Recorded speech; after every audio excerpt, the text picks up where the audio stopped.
automatically disqualified? Yeah. Unless I make it sound funny, if I read it like a bar mitzvah play. Welcome, everybody.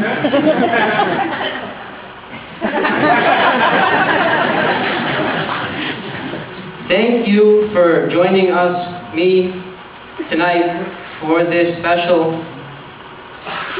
my special night.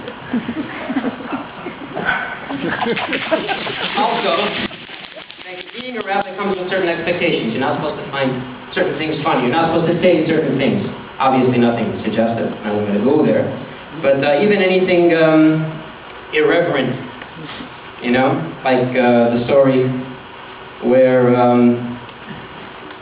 the guy converts to Judaism, takes it upon himself to keep kosher, and after a couple weeks, he can't anymore.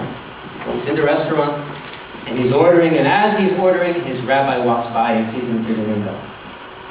And the rabbi watches in horror as he orders the dish. The rabbi thinks maybe he's ordering it for somebody else. Sits down and he takes his food, sits down at his table. Maybe he's meeting somebody, he picks up his fork, sticks it in, he's about to bring the food to his mouth, the rabbi can't, he runs in, he says, Howard, Henry, Jaime, what are you doing? He says, Rabbi, what's the problem? He says, this is not kosher.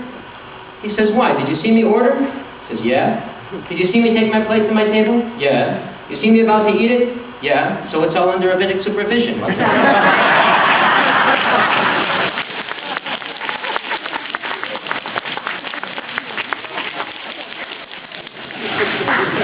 Also, but I can't say that joke, it's irreverent. So I won't say that.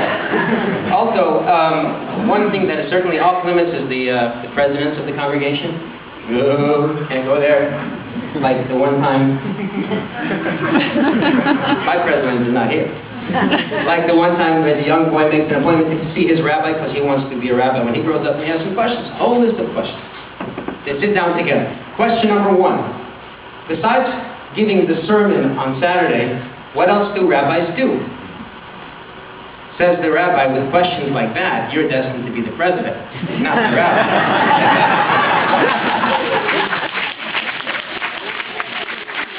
So how is a rabbi supposed to create a stand-up routine?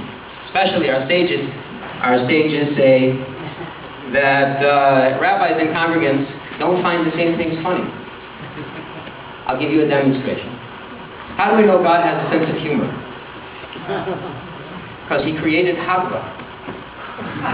When you lift up the Torah, Jews don't exercise, but God said, hey, why not take this 40 or 50 pound thing and wave it around for a little bit?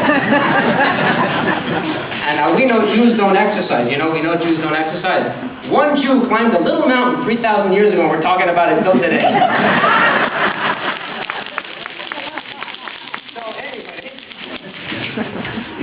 Oh, you found that funny? Let me try another example of how rabbis and congregants don't find the same things funny. My brother, a rabbi, approached one of his congregants and he says, Henry, I have a very serious question. Will you buy a table at my dinner? $4,000.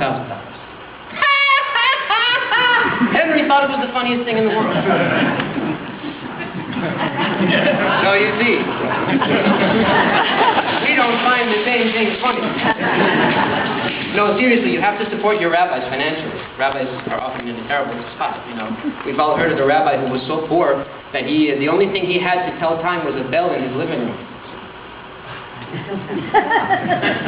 You're wondering how a bell helps you tell time? Hit it in the middle of the night and listen carefully what the neighbors yell.